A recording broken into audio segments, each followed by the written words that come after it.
Erik ten Hag set to keep faith in Bruno Fernandes despite calls to strip him of Manchester United captaincy. Erik ten Hag has no plans to strip Bruno Fernandes of the armband after calls for the midfielder to have the captaincy removed following his display against Liverpool.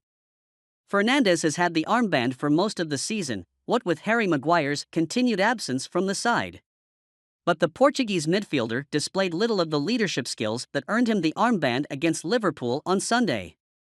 Fernandes pushed the assistant referee, held his face after being caught in the chest by Ibrahima Konate and gestured to come off the field after Liverpool scored their sixth. Gary Neville described Fernandes' actions after the match as shameful. There have been calls for Fernandes to therefore have the captaincy removed, and Ten Hag has shown already this season that he's willing to be ruthless. However, Sun says Ten Hag has no intention of removing Fernandes' armband, and the midfielder still has faith.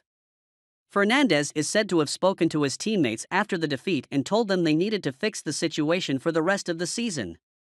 So what is your opinion on this matter? Should Fernandes continue as captain? Qatar in pole position to buy Manchester United and willing to pay over $5 billion. Sheikh Jassim bin Hamad Al Thani is currently leading the race to buy Manchester United from the Glazer family, according to a new report. Alongside Sheikh Jassim, Ineos billionaire Sir Jim Ratcliffe is the only other bidder to go public with the intention of overseeing the full takeover of the club. According to RMC's Fabrice Hawkins, Sheikh Jassim's bid, which is understood to be in the region of slightly more than €5 billion, is in pole position to succeed. According to our information, the offer from Qatar is from the 9-2 Foundation, led by Jassim bin Hamad Al Thani, who is ready to pay slightly more than €5 billion in total. In addition to retaining the services of Ten Hag, Qatar wants to support the Dutch in the market and is willing to sign important transfers.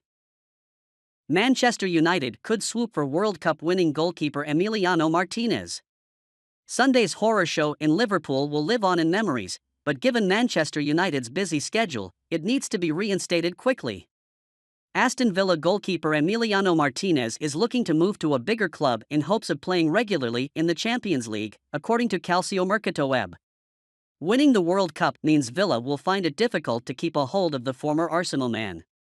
The 30-year-old is a fine shotstopper and is a vocal presence while organizing the defense and is known for his bravery inside the penalty box while claiming crosses and coming out to sweep, traits De Gea lacks.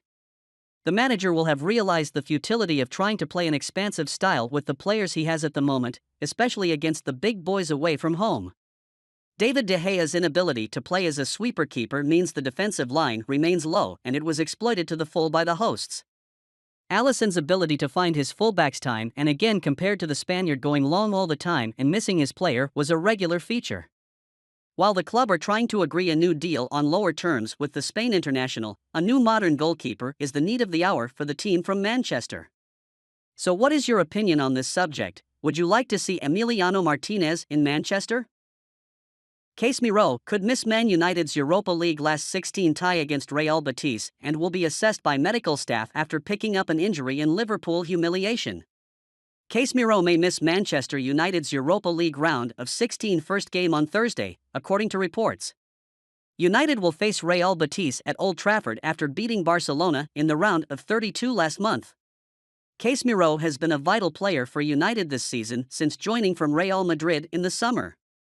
However, according to ESPN, he received an injury in the match against Liverpool.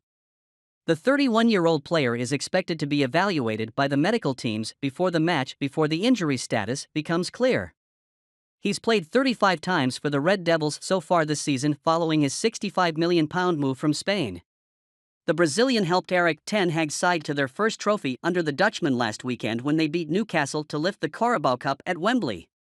He has proved to be instrumental in the side's upturn in form this year, with the possibility of winning the quadruple still on. Ten Hag's outfit will have their sights set on winning the Europa League towards the back end of the season, but must get past Betis, who are fifth in La Liga, first. Manchester United target Goncalo Ramos wants to renew with Benfica, buyout clause won't be altered. Manchester United target Goncalo Ramos is seeking an improved contract amid the excellent progress he has made at Benfica this season, the Record newspaper reports. The Portuguese striker has been in excellent form for the Primeira Liga team this season, scoring 21 goals and 8 assists in 33 games. He was also great for his country at the World Cup in Qatar, scoring a fantastic hat-trick in their 6-1 win over Switzerland in the round of 16. Because of this, his reputation has greatly increased and Ramos is now in talks with manager Roger Schmidt to sign a better deal. It is reported that the new contract will not have any impact on the €120 million purchase clause. United are expected to pursue a key forward during the summer transfer window and Ramos has been identified as one of their top targets. He was allegedly in talks with his manager, Jorge Mendes, for a summer deal. Meanwhile, Fabrizio Romano confirmed that the club is watching the 21-year-old sensation closely ahead of a possible approach to his services. In our opinion, Ramos would be the perfect striker for Ten Hag. He is superb with his finishing but also likes to hold up play and provide key passes. At just 21, Darwin rose to prominence as the leader of Benfica's offensive following Nunez's departure. He has the potential to become a world-class striker in the future. It has been claimed that they will be able to accept €100 million for Ramos this summer, but United will need to be quick as Chelsea also have Ramos as their biggest transfer target. Manchester United defender has accidentally solved an unlikely headache for Erik ten Hag. Ahead of Manchester United's match against Liverpool, who started right back was the only contentious talking point around the selection. That's because, with the exception of who started in that position, it seemed inevitable the team would remain unchanged from the Carabao Cup final victory against Newcastle, in which Diogo Dalot started but struggled with Alan Saint-Maximin. Dalot represented Portugal at the World Cup in Qatar, which opened the door to Wan-Bissaka, and he's now made a return from the cold. He was told he could leave at the end of last season, but he's now suddenly pushing Dalot to start. Dalot has been a first-choice right-back at Old Trafford in the last 18 months and has built up enough goodwill to start in the Carabao Cup final, but his performance has slumped since his return from the World Cup. Despite being impressive in Qatar, Dalot failed to convince in 2023 and was unable to reproduce his early season form after returning from 2 different injuries that left him unusually sidelined throughout January. United were humiliated in a 7-0 loss over the weekend and the back four looked in disarray. Performances by Dalot, Rafael Varane, Lisandro Martinez and Luke Shaw were embarrassing.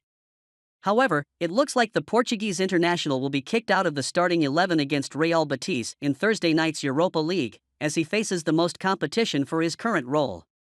Ten Hag was asked about his right-back decision prior to kickoff at Anfield and he said, "Diogo was doing a good job against Newcastle, against West Ham in the week, but it's very close because Aaron also played very well.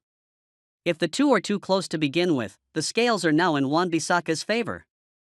The team must be selected on form and it will be down to Wan-Bissaka to seize any chance he gets."